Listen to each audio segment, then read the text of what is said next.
Taifa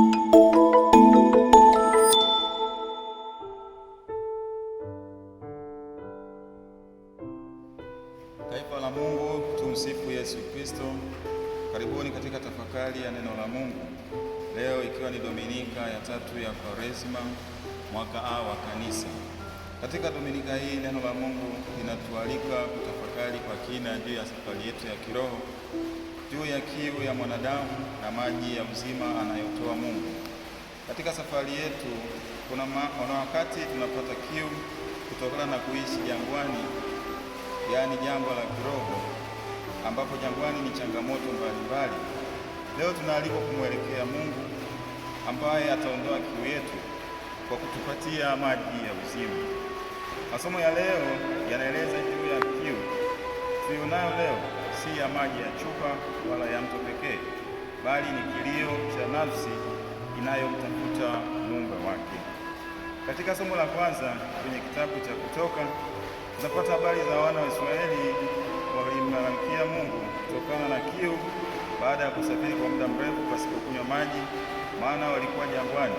Ndipo wanamnunukia Musa kwa kumuuliza, je, Mungu yuko kati yetu au sivyo? Walizani ya kuwa Mungu amewasahau au amependa watu wake wafie jangwani kwa kiu. Wapendwa, watu hawa walishindwa kukumbuka makuu ambayo Mungu alikuwa amewatendea toka walipoanza safari kutoka utumwani Misri. Wamesahau muujiza mkuu namna gani Mungu aliwavusha katika bahari ya Shamu. Hapa tunajifunza kwamba daima Mungu anajishughulisha na mahitaji yetu ya msingi kama vile chakula, maji, usalama na kadhalika. Mwamba wa Refidim ulitoa maji wakati wa Musa. Ni ukumbusho kuwa Mungu ni halisi katika mazingira yetu magumu ya kidunia. Kama vile Musa alivyochukua malalamiko ya watu na kuyapeleka kwa Mungu na kisha kuleta suluhisho la maji, Kristo pia anachukua dhambi zetu na kutupatia neema. Musa alipiga mwamba kwa fimbo ukatoa maji, wana wa Israeli wakanywa.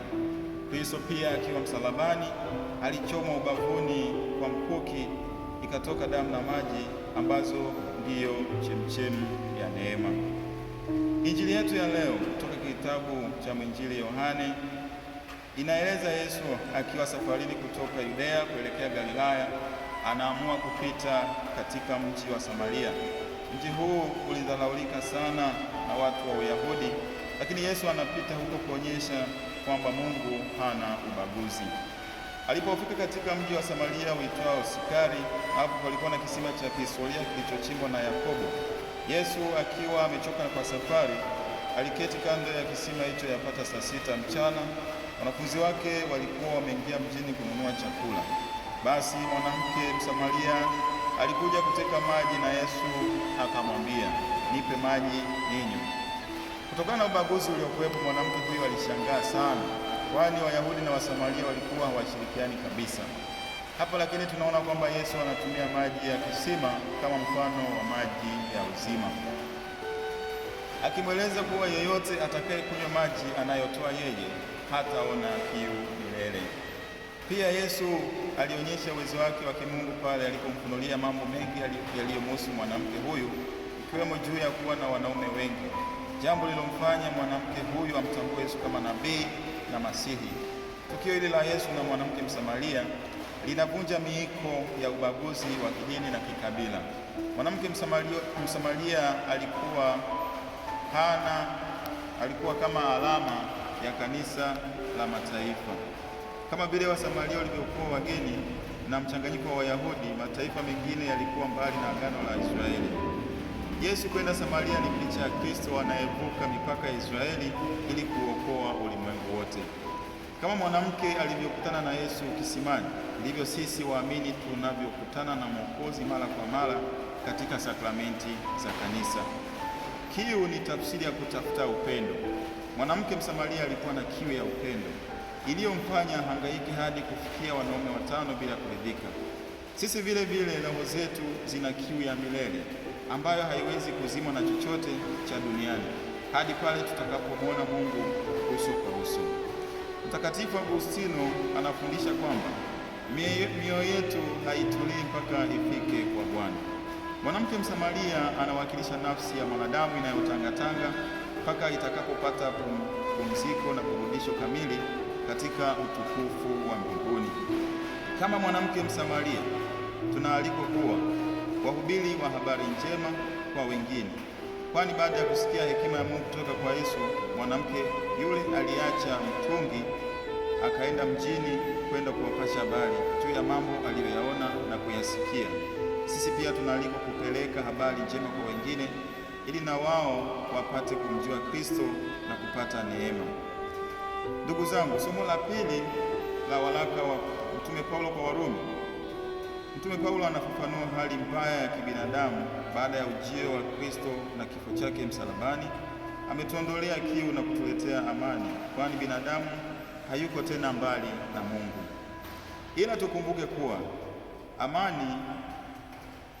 amani ya binadamu haiwezi kufanya kukakosekana kuwepo kwa matatizo, bali amani inatufanya tuwe na uhusiano sahihi na Muumba wetu.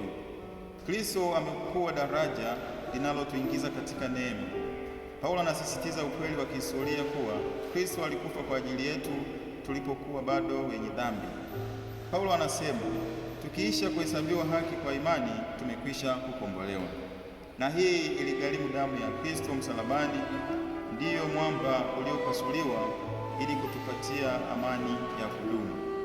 Ndugu zangu, Dominika hii inatuweka mbele ya uchaguzi wa kiroho kwa kuamua kama tutabaki jangwani tukinung'unika kwa mashaka au tukubali maji ya uzima yanayotiririka kutoka kwa Kristo.